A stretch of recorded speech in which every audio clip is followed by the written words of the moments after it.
नमस्कार, आप देख रहे हैं कंज्यूमर अड्डा और आपके साथ मैं हूं विपिन भट्ट। और आज बात करेंगे उस मेटल की जिसने निवेशकों को हैरान कर दिया है। अब तक सोना सुरक्षित निवेश की पहचान रहा है, लेकिन इस बार सुर्खियों में है चांदी। एमसीएक्स पर चांदी का भाव अब 3 लाख रुपए प्रति किलो के पार है और बीते कुछ महीनों में चांदी ने ऐसे रिटर्न दिए हैं जिसने बड़े बड़े स्टॉक्स को, बड़ी बड़ी कमोडिटीज को पीछे छोड़ दिया है। 300%, 400%। सवाल यह है कि चांदी में इतनी जोरदार तेजी आखिर क्यों आई? ये तेजी कब से शुरू हुई और क्या यह सिर्फ एक अस्थायी या टेम्परेरी तेजी या उछाल है, या फिर आने वाले समय में चांदी की चमक और बढ़ने वाली है, रिटर्न्स और बढ़ने वाले हैं? क्या निवेशकों को अब भी इसमें मौके देखने चाहिए या फिर मुनाफा वसूली का दौर शुरू हो चुका है? आज के शो में चांदी से जुड़े इसी तरह के हर सवाल का जवाब हम ढूंढने की कोशिश करेंगे और चांदी की इस कहानी को भी समझेंगे। घरेलू और इंटरनेशनल रीजंस दोनों से दोनों पर्सपेक्टिव इसके देखेंगे, डिमांड सप्लाई के समीकरण समझेंगे और ये भी कि आगे निवेशकों के लिए क्या रणनीति होनी चाहिए। तो पूरी बात, पूरा शो जरूर सुनिएगा, क्योंकि आज चांदी सिर्फ एक मेटल नहीं रह चुकी है, बल्कि अब ये निवेश का एक बड़ा मौका, बड़ा जरिया बन चुकी है। तो चलिए आज के शो की शुरुआत करते हैं और काफ़ी खास मेहमानों को आज हमने आमंत्रित किया ताकि बात आपके सामने पूरी तरह रखी जाए, अच्छी तरह रखी जाए, आपको अच्छे से समझाया जाए। तो कार्यक्रम में शामिल हो रहे हैं रूंगटा सिक्योरिटीज़ के certified financial planner Harshvardhan Rungta, Motilal Oswal financial services के कमोडिटी एंड करेंसी डिपार्टमेंट के डायरेक्टर किशोर नारने और सिल्वर एम्पोरियम के एमडी राहुल मेहता। यानी तीनों ऐसे किरदार जो आपके इस निवेश की और ख़ासतौर पे चांदी में निवेश के जितनी भी जिज्ञासाएं हैं उनका जवाब देंगी। किशोर साहब, ये सवाल आपसे अब तक कई बार पूछा जा चुका होगा, कई बार आपने इसके जवाब दिए होंगे, लेकिन आज जबकि चांदी एक और नए कीर्तिमान पे खड़ी हुई है, एमसीएक्स पर कीमत 1 किलो की 3 लाख के पार है, बहुत सारे लोग अब जिनका ध्यान चांदी की तरफ अब खिंचा है, उनके मन में एक सवाल है कि आखिर पिछले 1.5 साल में ऐसा क्या हुआ कि चांदी 1 लाख से 2 लाख, 2 लाख से 3 लाख और रुकने का नाम नहीं ले रही है? ऐसी क्या आफत आ गई? Vipin, good evening. One of the problems of commodity market का जनरल अवेयरनेस को लेकर एक्चुअली ये है कि आप सिल्वर का जो जो रैली है वो शुरू होके करीब-करीब 3 साल हो चुका है और अब हम बहुत सारे जो अगेन मैं आपको पर्टिकुलरली नहीं बोल रहा हूँ, ओवरऑल एक जो माहौल क्रिएट हुआ है वो ऐसा लग रहा है कि पिछले 2-3 महीने में जो बड़ा ये हुआ है एंड बहुत सारे शॉक एंड ऑ जो मोमेंट जो होता है कि यार सडनली रियलाइज किया नहीं है। अगर आप कमोडिटी का निवेशक है या कमोडिटी मार्केट का आप कोई एनालिसिस करते हैं या कोई रिसर्च करते हैं तो आपको पता है कि ये टेम्पररी नहीं है, 3 साल से चल रहा है और 3 साल पहले ये 40,000 45,000 रुपए पर किलो था। वहां से 60-70 हजार रुपए हुआ, वहां से जो भी है ऊपर नीचे होते हुए जो इसका जो असली फंडामेंटल जो कारण था, जो पहली बार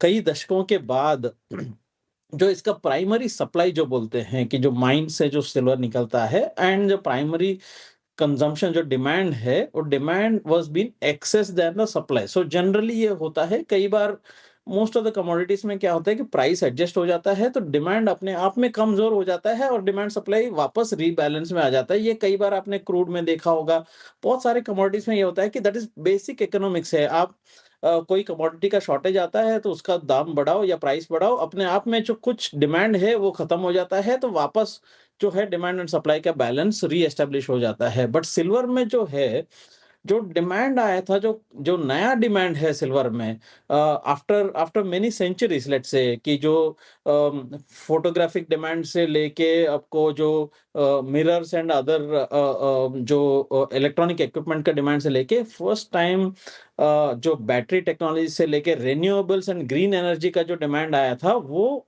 100% वो नया इंडस्ट्री से आया था, नंबर 1।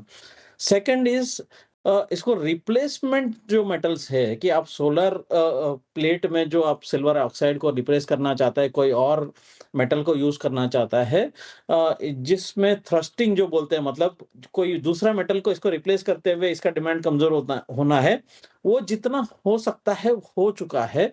उसके बावजूद भी जो स्पीड है, रफ़्तार है, जो सिल्वर पैनल्स प्रोड्यूस कर रहे हैं, वो जो स्पीड है, it is far higher than the replacement actually, जो जो ये मेटल को दूसरे मेटल से जो रिप्लेस कर पा रहा है।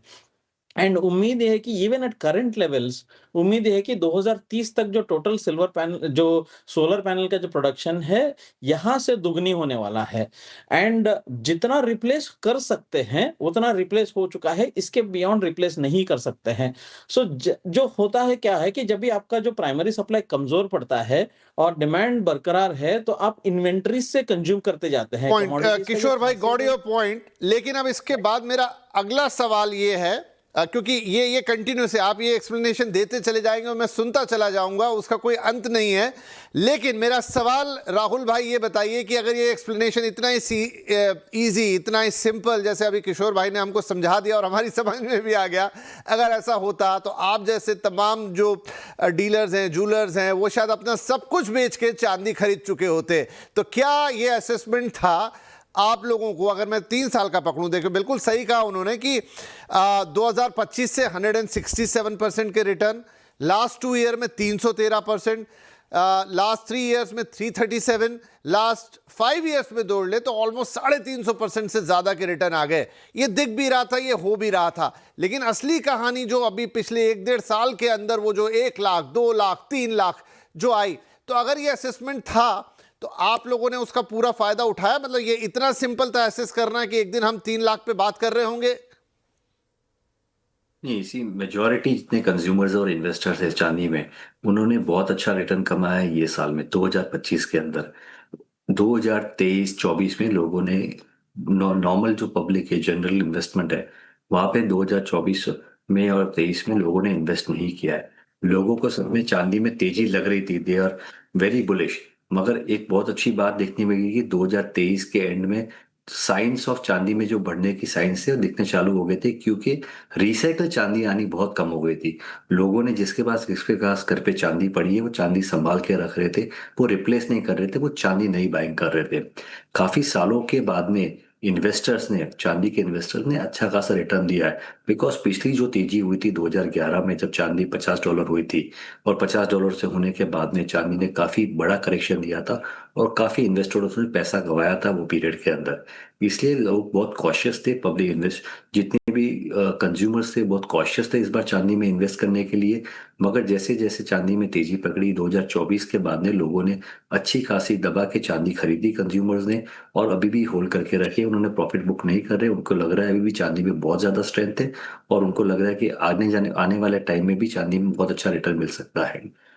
और कितना मिल सकता है उस पर आते हैं। लेकिन हर्षवर्धन साहब, राहुल भाई ने तो उस बात को एक हद तक समझाने की कोशिश की कि 2024 से लोग आ गए थे।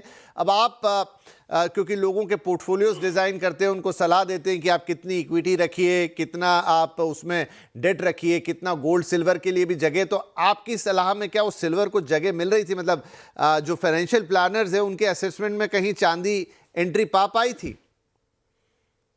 विपिन जी, बहुत अच्छा सवाल है। कारण ये है क्योंकि हमने as a financial planning tool, अगर हम बात करें, एसेट एलोकेशन की बात करें, गोल्ड एंड सिल्वर जो प्रेशियस मेटल्स की कैटेगरी आती थी, वो 10 to 15% तक आती थी कि भाई जब भी आप अपना पोर्टफोलियो बनाते हैं, उसमें आप जो प्रेशियस मेटल्स कमोडिटीज के रूप में अपने पोर्टफोलियो में जोड़ते हैं, वो 10 to 15% होना चाहिए। अब इंटरेस्टिंग बात यह है कि जब हम एलोकेशन की बात करते थे, उसमें चांदी, अगर मैं पिछले 2-3 साल के पीछे की बात करूं, चांदी कभी भी एक्सक्लूसिवली उस कैटेगरी में नहीं आता था। जब भी बात होती थी, गोल्ड की होती थी कि भाई अगर आप प्रेशियस मेटल्स में इन्वेस्ट करना चाह रहे हैं तो गोल्ड ही एक ऐसा एसेट क्लास है जो इन्वेस्टेबल पोर्शन के लिए माना जाता था। पिछले 2 या 3 साल में जो चांदी ने तेजी पकड़ी है, उसके बाद लोगों ने सिल्वर को as an asset class, as an investable product सोचने लगे हैं। और उसके बाद ही अगर हम म्यूचुअल फंड में भी देखें, तो गोल्ड एंड सिल्वर फंड, ये जो एक्सक्लूसिव सिल्वर फंड है या गोल्ड एंड सिल्वर फंड्स हैं, ये लोगों के पोर्टफोलियो में पिछले 2 साल में ही आने लगे हैं। तो जो इन्वेस्टर ने जो फायदा उठाने की बात किया, आपने जो पहले पूछा था कि क्या रेगुलर रिटेल इन्वेस्टर्स को एज एन इन्वेस्टमेंट फायदा हुआ है? रिटेल इन्वेस्टर हमेशा जब तेजी आती है उसके बाद ही मार्केट में आता है। इक्विटी मार्केट ले लीजिए, कमोडिटीज ले लीजिए।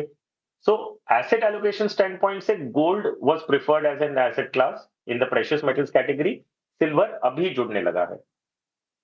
राइट, ठीक है, ये भी एक अच्छा एक्सप्लेनेशन है और ये अक्सर देखा गया है कि हाँ, उसमें किसी भी निवेश के लिए तभी ज़्यादा भीड़ आती है। फॉर एग्जांपल बिटकॉइन ले लीजिए, एक समय था कि कोई पूछता नहीं था, लेकिन जब वो उसके बारे में खबरें आने लग गई तो फिर अब हर किसी को चाहिए और अब उसकी कीमत कहाँ। लेकिन वो एक बिल्कुल अलग तरीके का एसेट क्लास है, उसकी बात हम यहाँ नहीं कर रहे।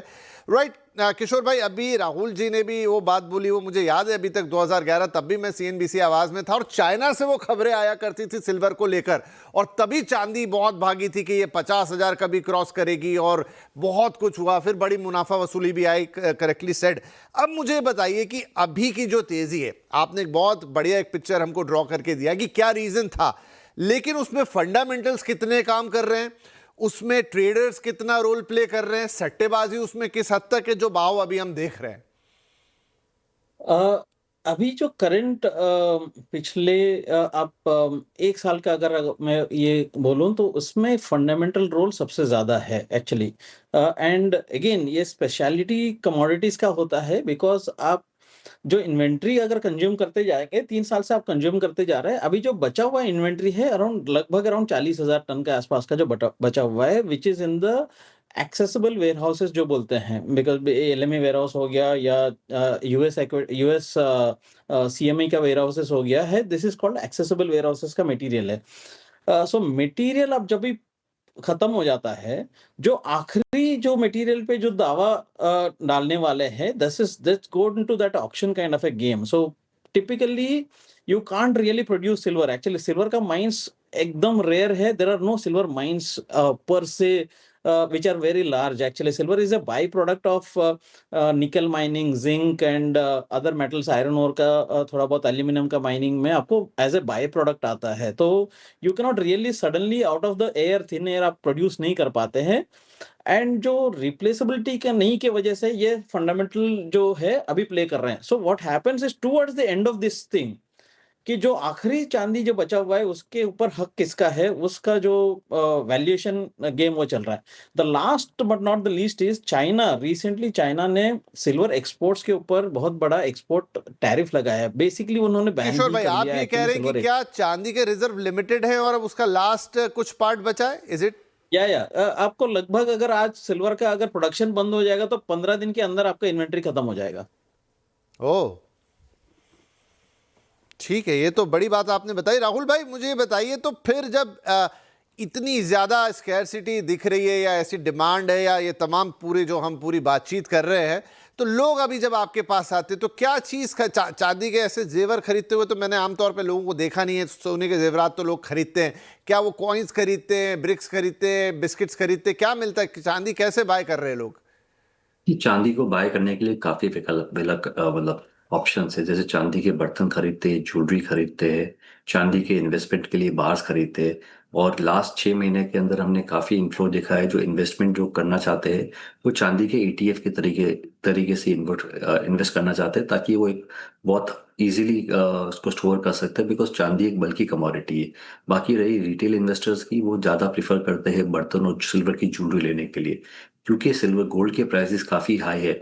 उसने भी काफ़ी काफ़ी इम्पैक्ट किया है सिल्वर ज्वेलरी की डिमांड को इंक्रीज करने के लिए। अगर इंडिया की मार्केट में देखने जाए कि लास्ट 2 साल के अंदर there has been exorbitant growth in silver jewellery demand, because prices के कारण, इसका गोल्ड की प्राइस के कारण डेफिनेटली उसका भी सपोर्ट मिल रहा है सिल्वर की प्राइसेस को, सिल्वर की एक और डिमांड चीज को। बताइएगा कि क्या, जैसे सोने में तो हम जानते हैं कि उसकी शुद्धता के अलग अलग पैमाने हैं, 24 कैरेट का अलग, 20 कैरेट का, 22 कैरेट का, ये सब आता है, हॉलमार्किंग भी है। चांदी में शायद ये सब कुछ होता नहीं है, या कैसे कोई आएगा तो पहचानेगा कि जो क्वालिटी ऑफ चांदी वो आपसे ले रहा है वो किस लेवल का है? कि चांदी में हॉलमार्किंग मैंडेटरी नहीं है, मगर हॉलमार्किंग अवेलेबल है। तो आज कोई भी एक रिटेल इन्वेस्टर कोई दुकानदार के पास जाता है चांदी के बर्तन या जेवरात लेने के लिए, वो इंसिस्ट करना चाहिए उसको कि चांदी की हॉलमार्किंग करके ही दीजिए। तो उससे उसकी प्रायोरिटी जो है प्रोडक्ट की वो अश्योर हो जाती है, और जो उनका इन्वेस्टमेंट है वो इन्वेस्टमेंट भी सिक्योर हो जाता है। जिससे आपका माहौल बढ़ रहा है, जिससे आपकी चांदी की प्राइसेस बढ़ रहे हैं, मैं चाहता हूँ कि BIS चांदी की हॉलमार्किंग को मैंडेटरी करे, because consumer protection is very very important.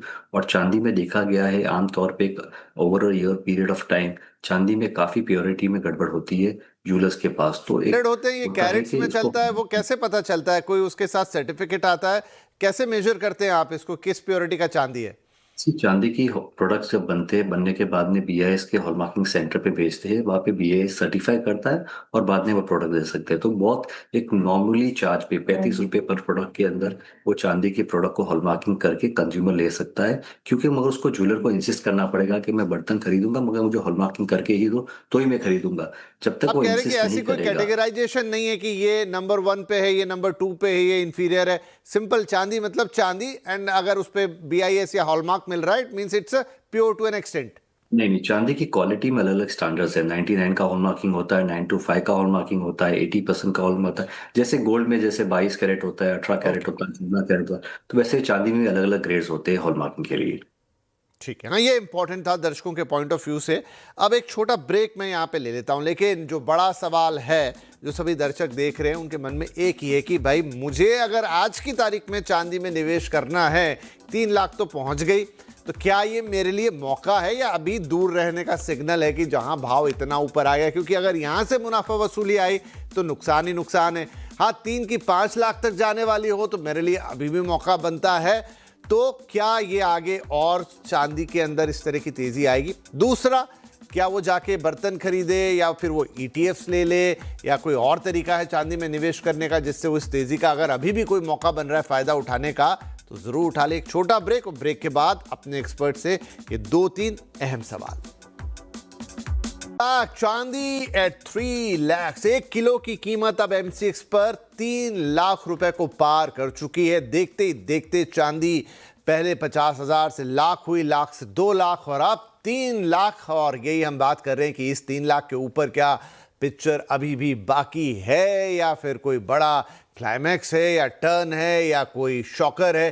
क्या है चांदी के अंदर, और निवेश के लिए क्या अभी भी चांदी में मौके बनते हैं?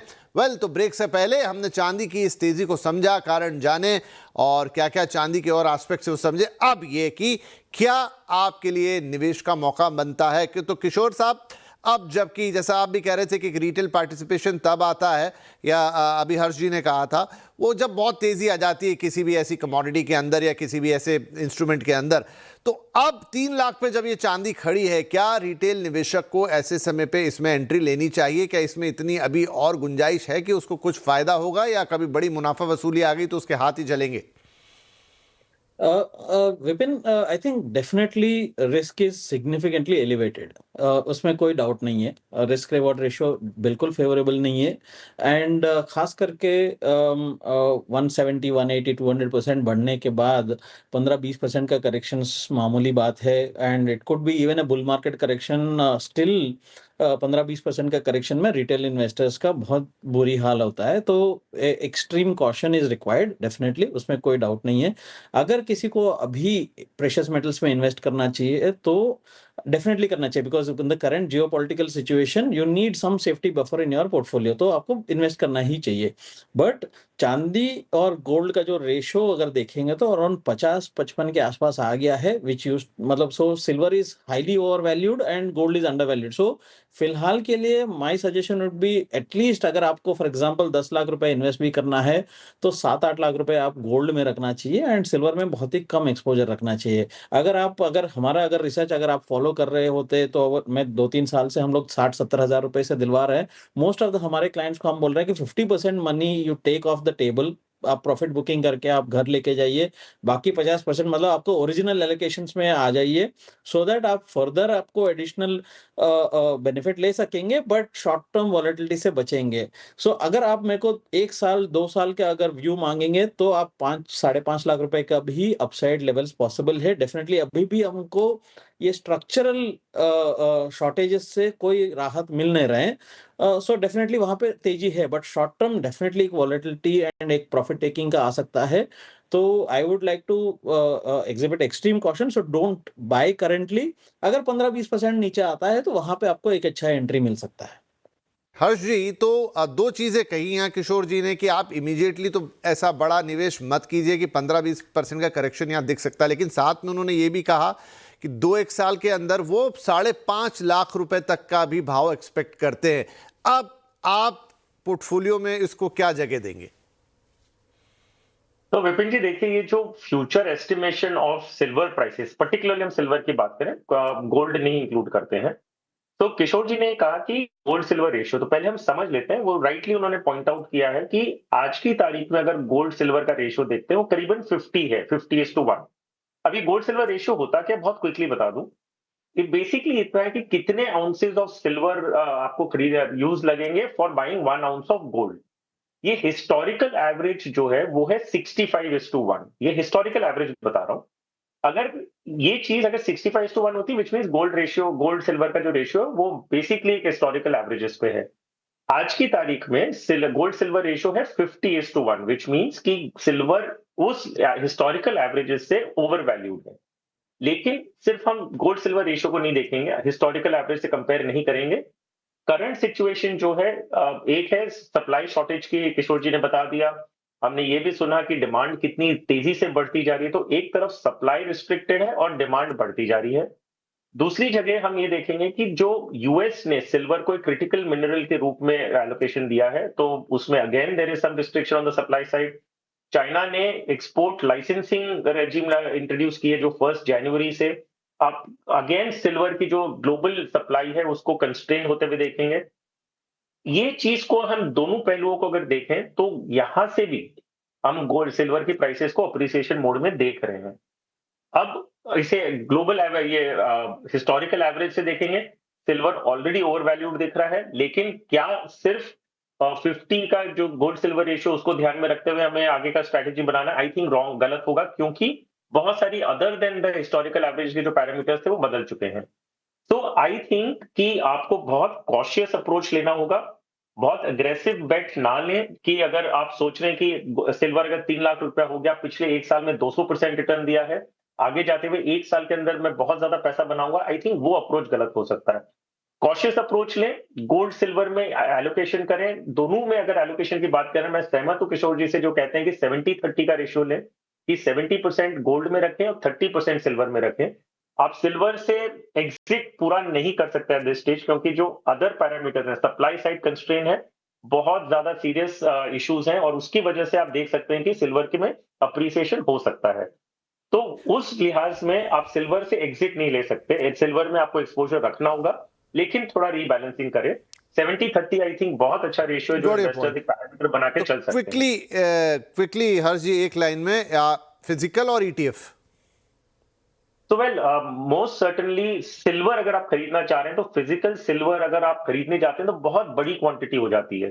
तो आप इतनी स्टोर लेके चलना, खरीद के लेके आना, घर में रखना या तिजोरी में रखना शायद फीजिबल नहीं होगा। अगर आप सिल्वर लेना चाह रहे हैं तो आप ईटीएफ के जरिए लें, गोल्ड फंड के जरिए लें, वो ज्यादा कन्वीनियंट होगा आपके लिए। आखिरी में राहुल भाई, आपकी बात, बाजार में आप बैठे हुए हैं तो क्या फ्यूचर आप देख रहे हो सिल्वर के लिए? सिल्वर में ओवरऑल डिमांड काफ़ी स्ट्रांग है, प्राइसेस काफ़ी स्ट्रांग है, और रिटेल इन्वेस्टर्स ने काफ़ी पैसा बनाया लास्ट 2 साल के अंदर। इतना पैसा बनाने के बाद में भी लोग इन्वेस्टमेंट अभी भी होल्ड कर रहे हैं, उनको लग रहा है चांदी में आगे भी तेजी है।